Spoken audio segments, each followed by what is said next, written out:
Things Unsaid, Episode 1.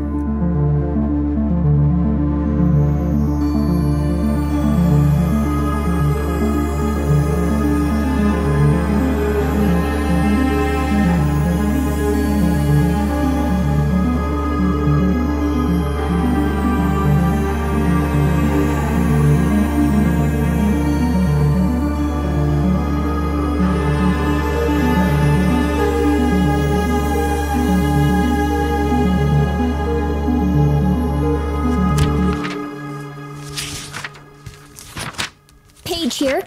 I found my mom's diaries, and I figured I would record them. To give her a voice, you know? Don't worry, I glanced through first. It's much more like a journal. No sappy secrets or anything too cringy. Always the journalist, that mom. I guess it also must have been hard growing up deaf in such a small town. Communication can't have been easy outside the family. I wonder how much she had to leave unsaid at my age. Anyway, Dr. Marlowe Jr. thought it would help me deal with the loss. Or the stress? Keep me from going totally insane. Alright, here goes. Week 1. A.P. Hebertson here. That's Abigail Paige for all you newcomers. Which is everyone, because this would be the first broadcast.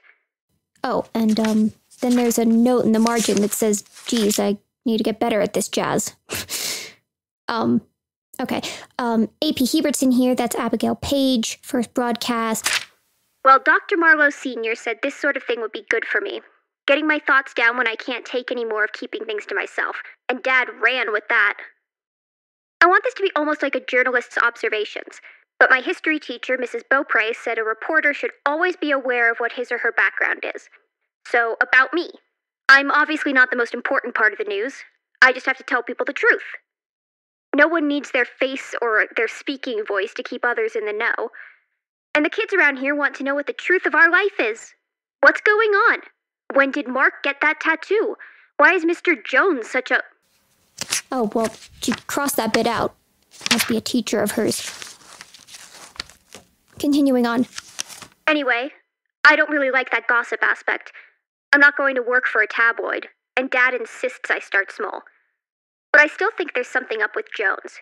You can't just appear on this earth such a creep. That's a transformative process. And you'd think everyone here knows everyone's business anyway in such a lightly populated area. Everyone here certainly likes to assume they know your business. I've got to figure out our hometown first. We've got a drought going on, and in a rural area that's a death wish to entire families, our whole community. Or it should be. But we're all doing fine. I don't just mean things haven't hit the fan yet, 'cause our lawns are dead and the air is drier than Mr. Jones's excuse for jokes. Crops aren't growing any worse, according to Elise. Her family has cows and some corn a bit east of here. The whole plains region is bone dry. Other towns nearby have shriveled because no one can just ship in water, right? Elise's dad says the government just made an extra effort so people can still get food. Because of that, most of our crops, but specifically corn, are still pushing through. They shipped us water and whatever else is needed to keep the bare minimum, I guess to keep the country fed. It helps keep some farms afloat, but if they're more livestock-based or can't grow cash crops, our town is not looking at good times ahead. But why are we special in the first place? What's so important about nowhere Montana that we get more than someone else? Our farmers aren't the best. Our town does just well enough to get by.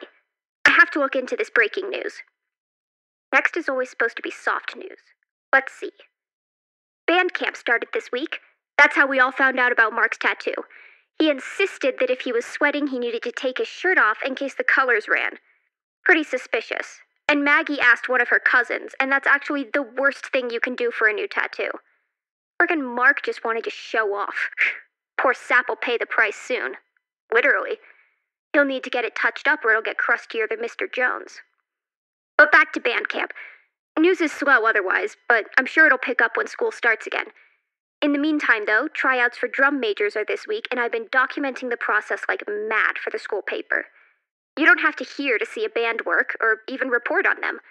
And I could smile and keep time. At least Mark and Tommy Herrera showed me how at the end of last year.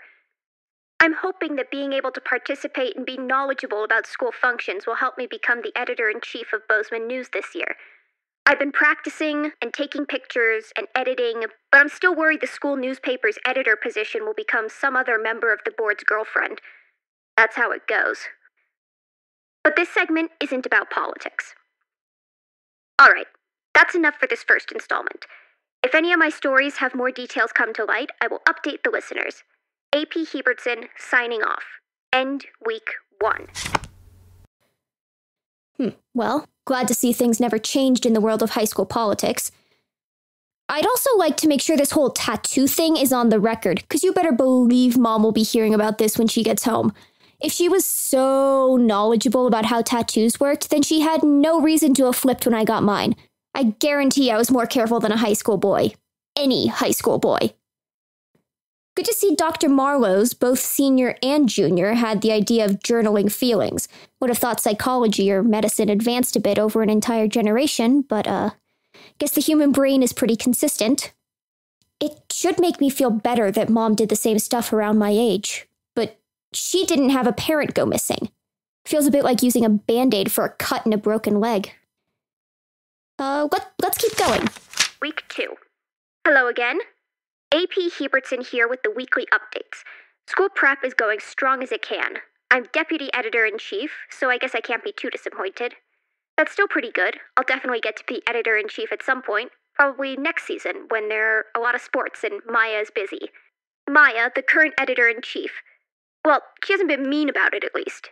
She said good job the next day. I know she wasn't trying to make it sound bad, but she was all, it's just politics anyway, all about who you know, which I know I don't have friends. On the newspaper board, at least. Still sucks that she pointed it out. Not that she was trying to. Ugh, this is so confusing. I'm not mad at her because she didn't do anything.